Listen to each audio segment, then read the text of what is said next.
What's a good conversion rate? And if I'm not hitting that, how do I increase that? So waitlists are great for products and programs. Bridget has an incredible company called Gut Personal. I used all of their products. She's got everything from magnesium to vitamins. So if you're talking about conversion for that company, where you're talking about lower ticket products, that's going to be a little bit different than if you're talking about your coaching business, which I know you still coach people. And that's going to be more high touch point, higher ticket, relationship based. So those are going to be slightly different.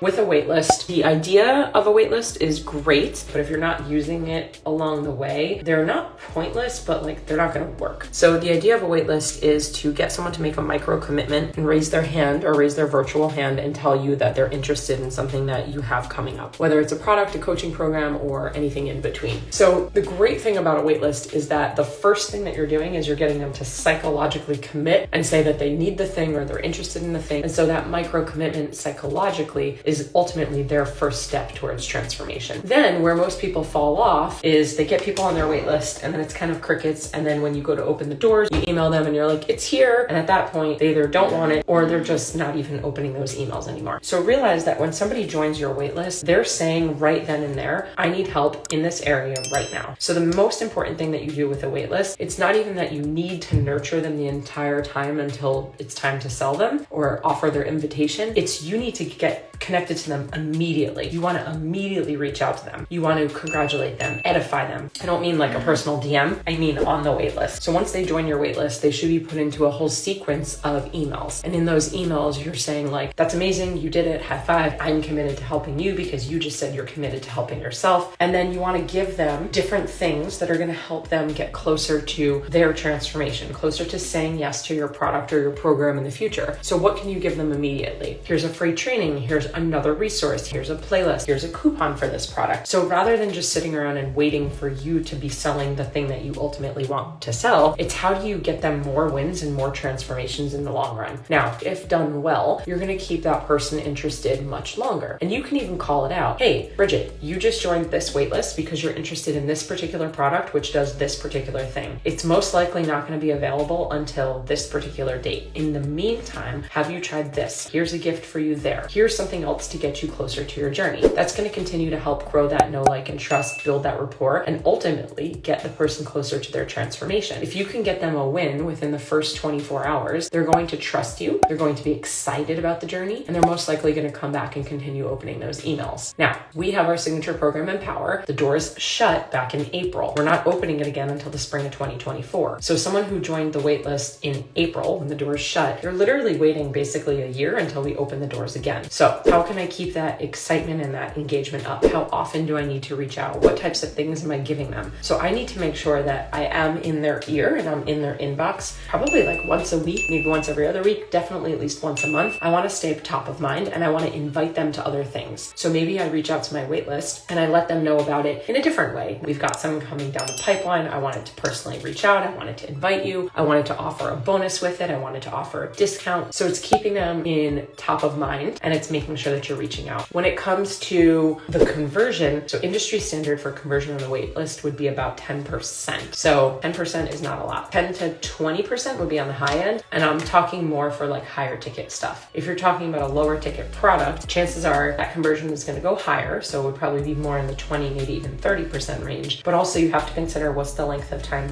between them getting on the wait list and then that product being available. So if it was a product like magnesium, they get on the wait list, it's dropping next week, the chances of them buying are going to be much, much higher. Rather than they get on the wait list, they have to wait 6 months before the product comes out. That conversion is going to drop much, much, much lower because again, they found it elsewhere, they've moved on, they don't want it or need it anymore. So it's really important that you're sort of keeping that relationship going and growing and getting them wins and moving them through transformation. Okay, I'm going to take this last question, say, when's the right time to start building out your offer suite? Should I start with more than one offer from the beginning? I am not a huge fan of a very robust offer suite. I never have been, and I don't know that I ever will be. Mostly because simple scales and fancy fails. The more complex you make it, the more complex it's going to be. If you make your model complex, complex, if you make your offer suite complex, and then you try to hire people, you bring people on your team, you try to scale, you try to sell your company one day, you're just throwing more cogs in the wheel and you're making it more complicated, which means more balls can drop. So you really want to keep it simple. They say KISS, right? Keep it simple, silly. I'm a huge advocate for small products. I always talk, I have a couple times today, about our signature offer, Empower. We do have other offers. We have our Elite Mastermind, we've got our middle tier program Beyond Six Figures, and we have a handful of self-study products. But again, we've been in digital business for 11 years. So it's taken me 11 years to build out a more robust product suite. Empower is our bread and butter. Empower is the majority of our revenue year after year. Empower literally has brought in $1 million in revenue in one business fiscal year, not counting any of the other stuff. That's not bringing in anything else.